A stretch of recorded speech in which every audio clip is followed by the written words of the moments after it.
Hey guys, Ellie here. Today I have a video for y'all that there's a lot of different things that happen in this video. A lot of cute, funny farm moments, but there's one thing at the beginning, well, two actually, two moments where our fainting goats do exactly what their name suggests. They fainted, and I caught two clips of it, both on our security cameras, and I wanted to share them with y'all because I think it's like sad, but it's kind of cute and kind of funny at the same time. It's only funny because they're okay. There's nothing wrong. They do it all the time, so it's nothing new. And I was there both times to see and make sure they got back up and went back to being little goats. So everything's okay. But I know some of you might be saddened or might be a little bit more sensitive of a viewer, and that's fine. So I just wanted to give a disclaimer to anybody that might not want to watch that. Just skip over this next minute and a half or so of the video. And that's basically it. And so, without further ado, I hope y'all enjoy this video. All right, watch this, Lovey. I want you to see Flower right there. That's our little black goat, Flower right there in the middle, for those of y'all that don't know. I don't know if you can see her because of the little button, but just watch.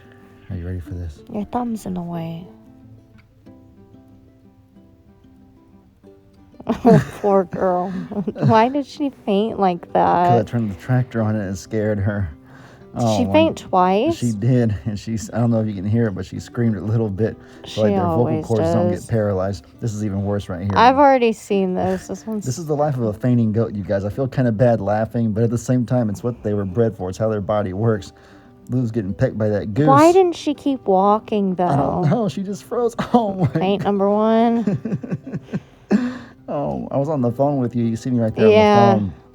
Faint number two. Faint Like, number you can't two. even do anything about it either. People are going to get upset I just stood there and watched. But guys, they're fainting goats. Give me a break. Come on now. And Ursula went up and started nursing on her. She's fine. She's literally fine. Are you kidding all of this? What is wrong with this? Guys, something's wrong with Angel. I don't know what he's doing. I never would have thought he would have came here. Hey, you wanted them to cut your grass? He's doing it. He's trying to cut it a different way, though. He's helping you. Maybe he's mad that he can't eat it the way he wants to. I think he has a terrible itch. I don't know. I mean, I wonder if it does itch him losing his wool. Maybe. He looks awful right now. Yeah, I don't know how this is happening. Turn around. Oh, he missed it. What happened? Ziggy was just flopped over on his back. Aw. Something's wrong with these animals today. Guys, what are y'all doing? Everybody's tweaking today. Angel and Ziggy Noki Doki acting suspicious. Lulu was acting. So I'm sitting here, guys, right now, laying on the couch with Cup. I don't get to do this very often. Cup's kind of well, he's very social and friendly, very talkative, but he's not a cuddler. He's more of a kind of lay by himself or lay near the other cats kind of a kitty. But today he's just feeling extra. Get his face. Y'all see his goofy little face. And he's leaving as soon as I start videoing and start talking. Daddy ruined the peaceful, quiet moment. Cup's a good boy, though. A little bit of information about him and his twin sister Cake that y'all may not know about is they were born. He's laying right there. He's not going far.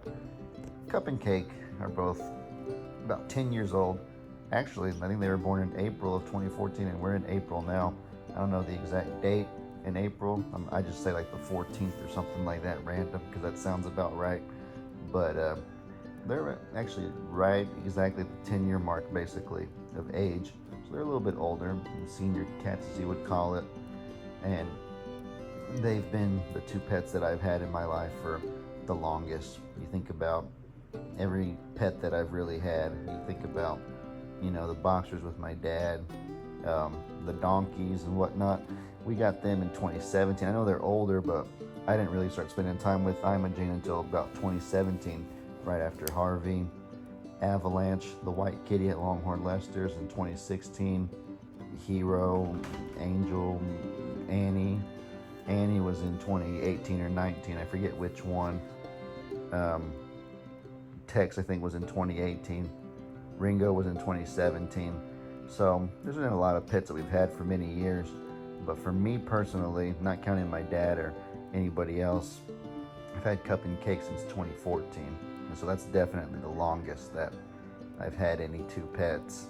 And, you know, I lived with my mom for my whole childhood. I would visit my dad a lot. They were really good about being cordial and allowing me to see each other a lot. So I got to spend more time with my dad than a lot of kids with divorced parents get to. I was really blessed to have that my mom was so laid back and her and my dad were on good terms. I got to spend so much time with both. But like during the school week, I was with my mom, and that's where Cup and Cake lived with me. And so the bond I have with those two is just inseparable. They're the first pets that I really learned how to take. They're the first ones that taught me, how to take care of a pet, how to be social with a pet, how to make them feel loved and feel special. My mom and RP did the litter, and they did the flea medication and the vet trips. So I didn't really do all that when I was growing up. I was still a kid, obviously, 14 to 18 years old. But I learned a lot of stuff and learned what it would be like someday when I became an adult and taking care of a pet. And so now that I'm an adult now, I'm 24, and now that they live with me and Meg, I feel like I'm well prepared to take care of them. Quiet, Cup. Let me sit up. Let me sit up, buddy. Give you a little bit of love. I love you so much, Cup. I love all my kitties so much. With all my heart. I love you and your sister. I've had y'all the longest. The bond I have with you two is inseparable.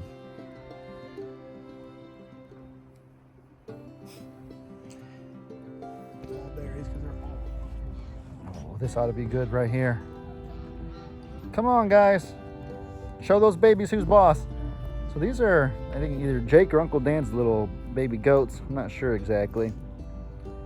Wait, are these the ones that came from Longhorn Lester's, like Ted DiBiase? No, it's like They're trying, the white one and the brown one of yours are headbutting each other. His are a lot bigger than ours. Ours are tiny. I think It's because we got fainting goats. they're fighting.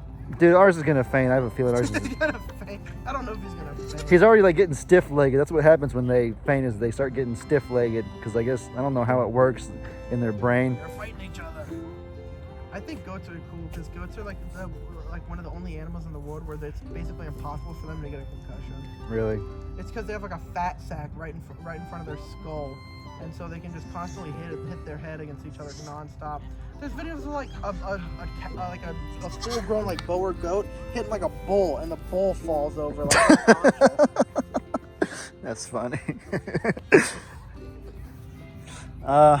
Oh yeah, these fainting goats, sometimes when they like hop and they jump, they kind of don't walk right. It's not anything You wrong. mean like that sideways jumping? Yeah, like the legs almost like. He's like a video game speed runner where like they move in like weird angles to get like the maximum speed. Exactly, yeah. The way I would describe it is almost like, instead of the brain sending like independent sets of neurons to each leg, it like sends one wave and it controls both legs at the same time. I think that's what happened. I think they just run weird. It's something to do with their fainting gene. I gotta find videos. They faint all the time when I'm working. Like, I feel bad. Indy, the alpaca's been chasing them because they go in that pasture recently. They've been fainting and stuff. She just gets confused. I don't know if I have a video of it or not. Uh-oh. It's Flower wanting to fight. Baby, you're the smallest one and you're a girl. Oh. She's like halfway there to fainting. Can you tell? I saw her. She was her back leg. Yeah. They go numb and then they just fall over. Their vocal cords, where they scream and stuff, but they like get paralyzed for about 5 seconds and they get back up. That's such a strange. It's like a possum, but instead of a possum just placed dead, they literally can't move. Like, who does that help? That's What really survival sad. strategy It's really is that? sad, but they actually bred them to be caught as bait. I guess in the old days, sheep were a lot more How valuable. do you breed for fainting? I guess they just discovered one day and they're like, They hey. found one that just would randomly fall over. Like, now that's a good idea. Well, how do you breed anything other than finding one that does something? Well, I mean, normally it's like, you bred a cat to be more hairy than normal. That makes sense. Exactly, but you had to find a hairy cat in the first No, place. but the goat just randomly fainting, that's like such a weird offshoot. There's all polydactyl, cyclops. I can think of all kinds of weird. Those are like medical deformities that aren't normal and things. Exactly. Like, So this is randomly fainting.